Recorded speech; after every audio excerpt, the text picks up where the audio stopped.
Prem developers and construction जत आनंदाची सुरुवात करा आजच आपल्या हक्काचे घर प्लॉट बुक करून। संपर्क कृष्णात कोळी सर, मोबाईल नंबर 9423810208 73 73 66 08 88।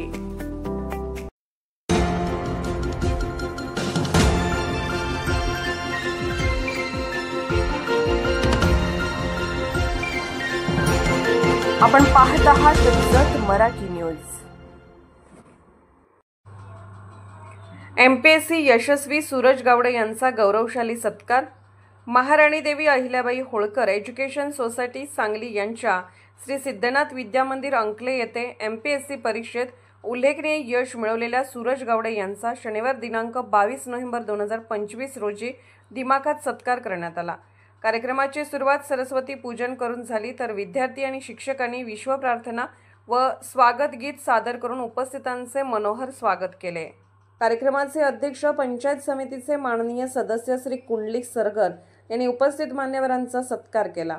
याशिवाय संस्था समन्वय समितीचे कार्यवाह श्री बीपी सरगर, युवा नेते श्री शंकरराव वगरे, माजी मुख्याध्यापक श्री गंडले सर तसेच सहकारी पतसंस्थेचे संचालक श्री बसवराज यांचाही सत्कार पार पडला। मुख्याध्यापक श्री मस्के सर यांनी महाविद्यालयाच्या प्रगतीचा आढावा घेतला, तर सहशिक्षक आर के सरगर यांनी विद्यार्थ्यांना प्रोत्साहित करत सांगितले की सूरज गावडे यांच्यामध्ये घडण्यासाठी मेहनत आणि ठाम ध्येय आवश्यक आहे। सत्कारमूर्ती सूरज गावडे यांनी आपल्या मनोगतामध्ये सांगितले, ध्येय ठाम असेल तर यश निश्चित मिळते। स्पर्धा परीक्षेची तयारी लवकर सुरू करा आणि सदैव बी पॉझिटिव्ह रहा।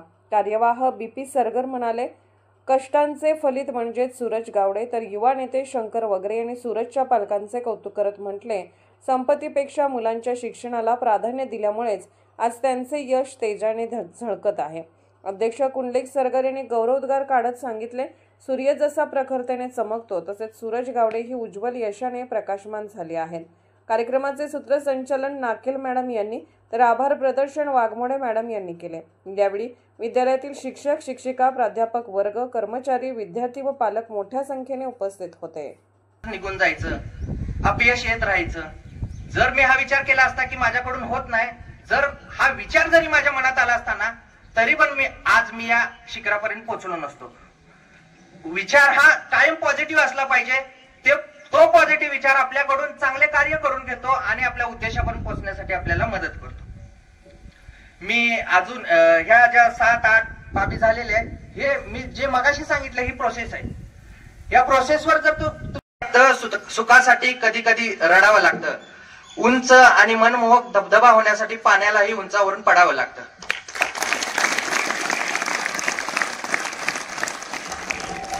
मित्रांनो आणि मैत्रिणींनो, कष्ट कुणाला चुकले नाही।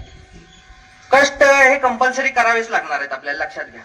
मग तुम्ही आता लक्षात घ्या, आयुष्यभर आपल्याला कष्ट करायचेच आहेत, पण आता जे आपल्या तारुण्याचं वय आहे ज्याच्यामध्ये आपण काही करण्यासाठी रेडी असतो, इथं कष्ट करा।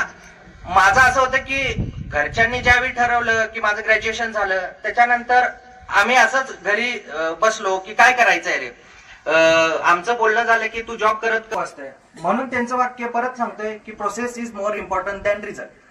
पण ही प्रोसेस काय आहे, कशावर काम करायला लागते आपल्याला, त्यावेळी आपल्याला रिझल्ट भेटेल। प्रोसेस जर आपला प्रोसेस व्यवस्थित असेल ना, आपला रिझल्ट एक वेळ येणार नाही, पण त्याच्यावर व्यवस्थित काम केलं, अजून त्याच्यावर मेहनत केली, प्रोसेसवर काम केलं, प्रोसेस योग्य झाली तर 100% आज आपल्याला अपयश येईल, उद्या आपल्याला रिझल्ट 100% येणार आहे, हे मी तुम्हाला सांगतो। आता या प्रोसेस मध्ये काय काय गोष्टी असतात मित्रांनो आणि मैत्रिणींनो, लक्ष द्या। या प्रोसेस मध्ये काय गोष्टी असतात, पहिली गोष्ट आहे की फोकस करा, टार्गेट आपलं असणं गरजेचं आहे। म्हणजे तुम्ही सगळ्यांनी महाभारत ऐकलं असेल, ते तुम्हाला गोष्ट माहित असेल, अर्जुन। जत मराठी न्यूज चॅनलला लाईक करा, शेअर करा आणि सबस्क्राईब करा।